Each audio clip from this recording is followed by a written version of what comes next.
Welcome student. आपका हमारे YouTube channel पर हार्दिक स्वागत है। आशा है आप लोग अच्छे होंगे, खुश होंगे, समृद्ध होंगे और मन लगा के पढ़ाई कर रहे होंगे। तो मेरे प्यारे बच्चों, आज हम ऐसे टॉपिक पर चर्चा करेंगे जो परीक्षा के दृष्टि से बहुत ही महत्वपूर्ण है और यह एक ऐसा टॉपिक है जिस पे हर साल बोर्ड परीक्षा में प्रश्न पूछे जाते हैं। तो आइए बच्चों, हम लोग मोलरता और मोललता दोनों पे संबंधित एक ऐसे प्रश्न का चर्चा करेंगे जो परीक्षा में आने की संभावना है। तो मेरे प्यारे बच्चों, हम लोग देखेंगे, प्रश्न दिया है H2SO4 यानी सल्फ्यूरिक अम्ल का 94% वेट बाय वॉल्यूम बिलियन दिया है। बिलियन है जिसका वाष्प घनत्व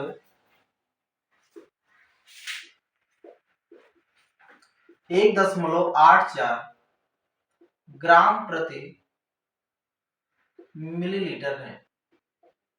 तब आपको बिलियन की मोलरता और मोललता की गणना करना है। तो मेरे प्यारे बच्चों, इस लेक्चर के बाद आप लोगों को इस तरह के प्रश्न लगाने में कोई कठिनाई होगी, तो आइए हम लोग क्या करते हैं, इस प्रश्न को सॉल्व करना शुरू करते हैं। मेरे प्यारे बच्चों, हम लोग सबसे पहले मोललता के बारे में गणना करेंगे। तो देखेंगे किसके बारे में सबसे पहले हम लोग गणना करेंगे, मोललता के बारे में। ठीक है, तो मोललता को गणना करने से पहले सबसे पहले हम लोग क्या करेंगे, प्रश्न को एक बार ध्यान पूर्वक पढ़ेंगे और उसमें जो जो डाटा दिया गया है उसको सबसे पहले हम लोग नोट कर लेंगे। तो आप देखेंगे मेरे भैया, प्रश्न दिया है H2SO4 का 94% वेट बाय वॉल्यूम बिलियन दिया गया है। तो वेट बाय वॉल्यूम कहने का मतलब ये है कि जो H2SO4 यहाँ पर है यह विलेय है, अर्थात यहाँ पर लिखेंगे विलेय H2SO4 का भार कितना आपको प्राप्त है, 94 ग्राम दे दिया है। तब विलेय का अणुभार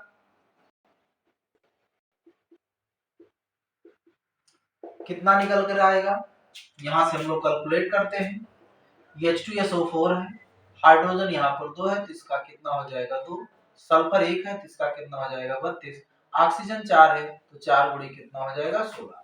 अब इसको हम लोग आगे सॉल्व करेंगे, 2 32 और कितना हो जाएगा 64, सबको जोड़ लेंगे कितना आ जाएगा 98 आएगा। इस प्रकार हमें H2SO4 का अणुभार जो होता है 98 प्राप्त हो जाता है। अब हमें मोललता निकालने के लिए विलेय के भार और विलेय के अणुभार के साथ साथ हमें विलायक का भार ज्ञात होना चाहिए।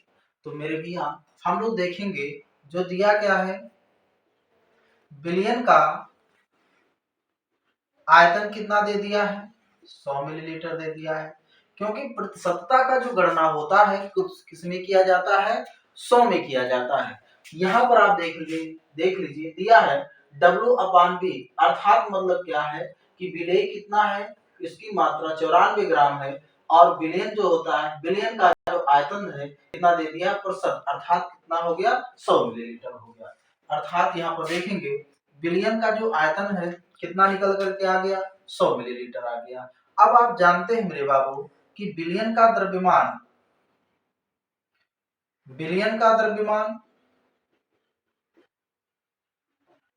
बराबर क्या हो जाता है,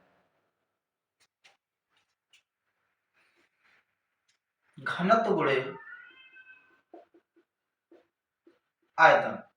घनत्व कितना दे दिया है 1.84, यहाँ पर लिखेंगे 1.84 और आयतन कितना दे दिया आपका 100, गुणा करेंगे कितना आ जाएगा आपका 184 ग्राम हो गया। यहाँ पर आपको क्या प्राप्त हो गया, विलियन का आयतन प्राप्त हो गया। तो आप देखेंगे विलेय का भार कितना दे दिया है 94, तो ये आपका यहाँ से क्या निकलेगा, विलायक का भार बराबर हो जाएगा विलयन का भार माइनस विलेय का भार। विलयन का भार कितना दिया है 184 दिया गया है ग्राम, और विलेय का भार जो दिया है कितना दे दिया है 94 ग्राम है। आप इसको घटा लेंगे, 4 में से 4 को घटाएंगे 0, 18 में से 9 जाएगा, कितना बचेगा मेरे बाबू 9। आपका जो विलायक का भार निकल कर आ गया है वह कितना आया है 90 ग्राम आया है। कितना आ गया है 90 ग्राम आया है। अब मेरे बच्चों हम लोग क्या करेंगे, मोललता का गणना आसानी से कर सकते हैं। अब देखिए इसके लिए क्या करना पड़ेगा, मोललता का आपको सूत्र लगाना पड़ेगा। मोललता बराबर होता है विलेय का भार गुणे 1000 बटे विलेय का अनुभार, विलेय का अनुभार गुणे विलायक का भार ग्राम में। तो देखिए विलेय का भार हमें कितना पता है, विलेय का भार कितना दे दिया है 94 ग्राम। हम यहाँ पर लिखेंगे 94 गुणे कितना हो गया आपका 1000 हो गया। विलेय का अनुभार कितना है 98 है, और विलायक का जो भार होता है, विलायक का जो भार दिया गया है कितना दे दिया है, विलायक का भार 90 ग्राम दे दिया है। अब आप देखेंगे इस 0 से 0 को काट लेंगे, इसको 2 से काटेंगे तो आपका यहाँ पर प्राप्त हो जाएगा 47, और यहाँ पर कितना हो जाएगा 49 हो जाएगा। ठीक है, 100 से 47 में हम गुणा कर लें, या फिर 49 से 47 में भाग कर लेते हैं। चलिए ठीक है, हम लोग करते क्या है, 49 से सर्वप्रथम 47 में भाग करेंगे, 0 लगा के दशमलव बढ़ाएंगे, यहाँ पर एक 0 बढ़ जाएगा, और कितने बार ले जा सकते हैं हम लोग 9 बार। 9 9 81 8 हो गया, 9 चौक 36, 36 में 8 अगर जोड़ेंगे तो 36 4 40, 4 कितना हो जाएगा 44 होगा। 10 में से घटाएंगे 9 आएगा, यहाँ 6 में से 4 जाएगा 2, 4 से 4 कैंसिल हो जाएगा, दशमलव लगा है इसलिए यहाँ 0 पर 0 उतर जाएगा। अब कितनी बार ले जा सकते हैं हम लोग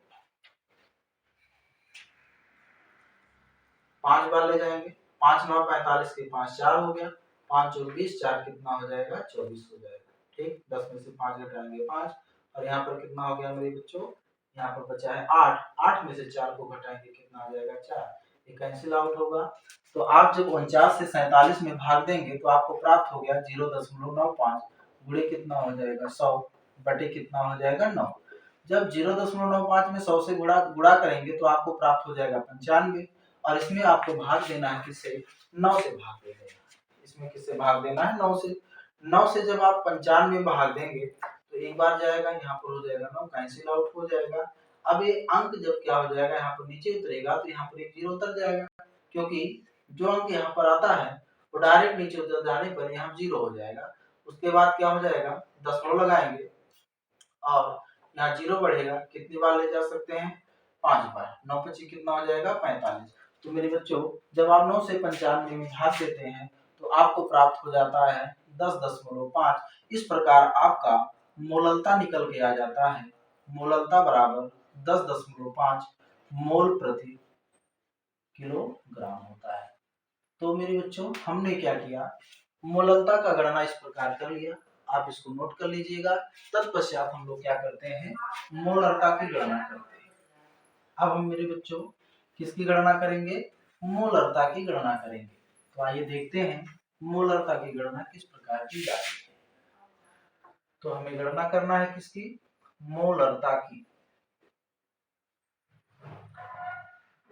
इसके लिए जो जो हमको पता है उसको हम लोग लिखेंगे। विलेय का भार कितना है, विलेय का भार 94 ग्राम दे दिया है। विलेय का अनुभार 98 ग्राम प्रति मोल होता है, अभी हम लोग निकाले थे, देख लीजिए पुनः। H2SO4 है, यहाँ हाइड्रोजन 2 हो गया, सल्फर कितना 32, और 4 गुणे कितना हो जाएगा 16, इसको जोड़ेंगे 2 32 प्लस कितना हो जाएगा 64, 4 2 6 2 कितना हो जाएगा 8, 6 3 कितना हो जाएगा 9, कितना हो जाएगा 98 ग्राम प्रति मोल निकल के आएगा। ठीक, आगे देखेंगे बिलियन का आयतन कितना दे दिया है? बिलियन का आयतन दे दिया है 100 मिलीलीटर। कैसे दिया है देख लेंगे। प्रश्न में दिया है H2SO4 का 94% वेट बाय वॉल्यूम जलीय विलयन है। तो अर्थात कहने का मतलब ये होता है, ये विलेय होता है, और ये क्या है, विलयन का आयतन दिया है, और विलयन का आयतन किसमें देखा गया, प्रसुत्ता, और प्रसुत्ता मतलब क्या हो जाता है, 100 होता है। ठीक है, तो हम अब क्या करेंगे, मोलरता का सूत्र लगाएंगे। मोलरता बराबर विलेय का भार गुणे 1000 बटे विलेय का अणुभार गुणे विलयन का आयतन, विलयन का आयतन मिलीलीटर में। अब हम लोग क्या करेंगे, सारे मान को इस सूत्र में रखेंगे। विलेय का भार हमारा कितना दे दिया है, 94, तो हमने लिखा है यहाँ पे 94। यहाँ पर क्या है, 1000 गुणा है तो 1000 लिख लेंगे। विलेय का अणुभार कितना हो जाएगा, 98 हो जाएगा। विलयन का आयतन कितना हो जाएगा मेरे बाबू, 100 मिलीलीटर दे दिया है। अब आप क्या करेंगे, पुनः देखेंगे, इसको कट करेंगे तो आपका कितना आ जाएगा, 47 गुणे कितना हो जाएगा आपका 1000, और 98 को जब हमने 2 से काटा तो आपको प्राप्त कितना हो जाएगा, 49 गुणे कितना हो जाएगा आपका 100। 100 से 1000 में भाग दे देंगे, हमारा क्या प्राप्त हो जाएगा, 100 से 1000 में भाग देंगे तो आपको कितना प्राप्त हो जाएगा, 10। 49 से 47 में भाग देते हैं तो आपको प्राप्त हो जाता है, देखेंगे क्या हो जाएगा, 0.95 गुणे कितना हो जाएगा, 10। दोनों का आपस में गुणा करेंगे, कितना हो जाएगा, 9.5। इस प्रकार हमारा मोलरता निकल करके आ गया 9.5 मोल प्रति लीटर। मोल प्रति कितना निकल के आ गया, लीटर आ गया। तो मेरे प्यारे बच्चों, हमने देखा आज ही इतने महत्वपूर्ण टॉपिक जो मोलरता और मोलरता पर आधारित था, और इस मोलरता और मोलरता पर आधारित ये प्रश्न हर साल बोर्ड परीक्षा में पूछे जाते हैं। तो मेरे प्यारे बच्चों, आज हमने सीखा मोलरता और मोलरता पर आधारित एक महत्वपूर्ण प्रश्न, जिसको इस तरह से हम लोगों ने सॉल्व कर लिया। तो आज के लिए इतना ही, बाकी फिर अगले धमाकेदार वीडियो के साथ फिर हम मिलेंगे अगले नए लेक्चर में, जिसमें हम लोग मोलरता और मोलरता से संबंधित और महत्वपूर्ण प्रश्न के बारे में चर्चा करेंगे। Thank you very much.